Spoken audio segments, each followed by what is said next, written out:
o Natal do Toffoli, o Natal do STF em que eu apresentei a impunidade.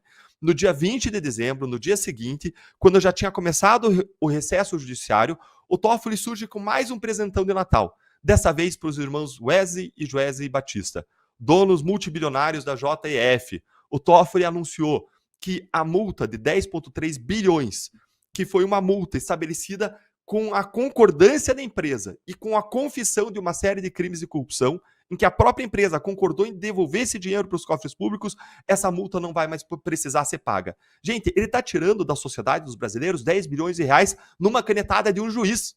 Num juiz, quando a esposa dele, como a Fabi falou, é advogada de um caso da JBS.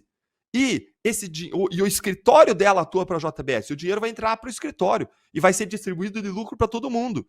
E eu não posso afirmar, mas muito provavelmente, como funcionam os escritórios de advocacia, todos os advogados que são sócios vão ganhar com isso. Vamos analisar isso a partir do histórico, para você entender o tamanho do absurdo disso. O acordo da leniência da JF foi o maior da história do país. E, para vocês terem uma ideia, o valor que seria pago pela JF representa mais do que a soma dos outros acordos feitos com a Odebrecht, que foi um acordo de 3 bilhões, a Braskem foi um acordo de 3 bilhões, Andrade e Gutierrez foi um acordo de 1 bilhão, a Camargo Correia foi um acordo de 700 milhões, e toda essa multa aí de 10 bilhões seria destinada ao Brasil. A empresa e os seus donos, o Joesley e o Wesley Batista, estavam envolvidos em vários esquemas de corrupção. E na época em que eles fizeram os acordos de colaboração premiada, eles confessaram 240 condutas criminosas diferentes. Gente, presta atenção, 240 crimes. Se você fica indignado com o ladrão de galinha que lá no Leblon rouba um celular, bate em alguém, é indignante, essa pessoa tem que ir para a cadeia e a gente se revolta, eu estou falando de 240 crimes. 8 tipos diferentes de crimes, 124 casos de corrupção, 96 casos de lavagem de dinheiro, praticados por uma organização criminosa de que esses irmãos faziam parte. E eles se livraram das penas que iam até 400 anos de prisão ou até mais de 2.000 anos de prisão, se livraram fazendo um grande acordo com o Ministério Público Federal de Brasília, porque esse acordo ia permitir você processar e investigar uma série de corruptos, muitos políticos, agentes públicos que receberam propinas. E é isso mesmo que você ouviu, eles se livraram dos 2.000 anos para implicar uma série de políticos e agentes públicos e se comprometeram a pagar essa multa de 10 bilhões de reais no acordo de leniência. E aí agora veio a Transparência Internacional e comentou essa decisão do Toffoli e reforçou algo que eu sempre falo. A corrupção, gente, não é um crime sem vítimas. Quando o Toffoli suspendeu essa multa de 10 bilhões, quem é que vai deixar de receber esse dinheiro?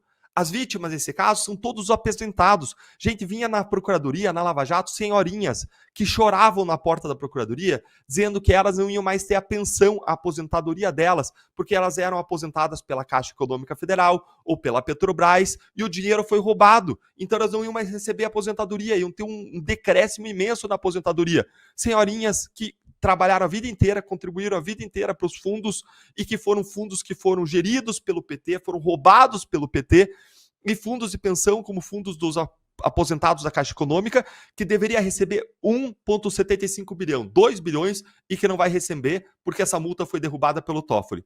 O Petros ia receber 1,75 bilhão. O BNDES ia receber a mesma coisa, quase 2 bilhões. A União Federal, que somos todos nós, ia receber 1 bilhão. A Caixa Econômica Federal ia receber 500 milhões. O FGTS, que é dos trabalhadores, que diz, né, que o PT que quer cuidar dos trabalhadores, ia receber 500 milhões de reais que não vai receber, que está perdendo com essa decisão.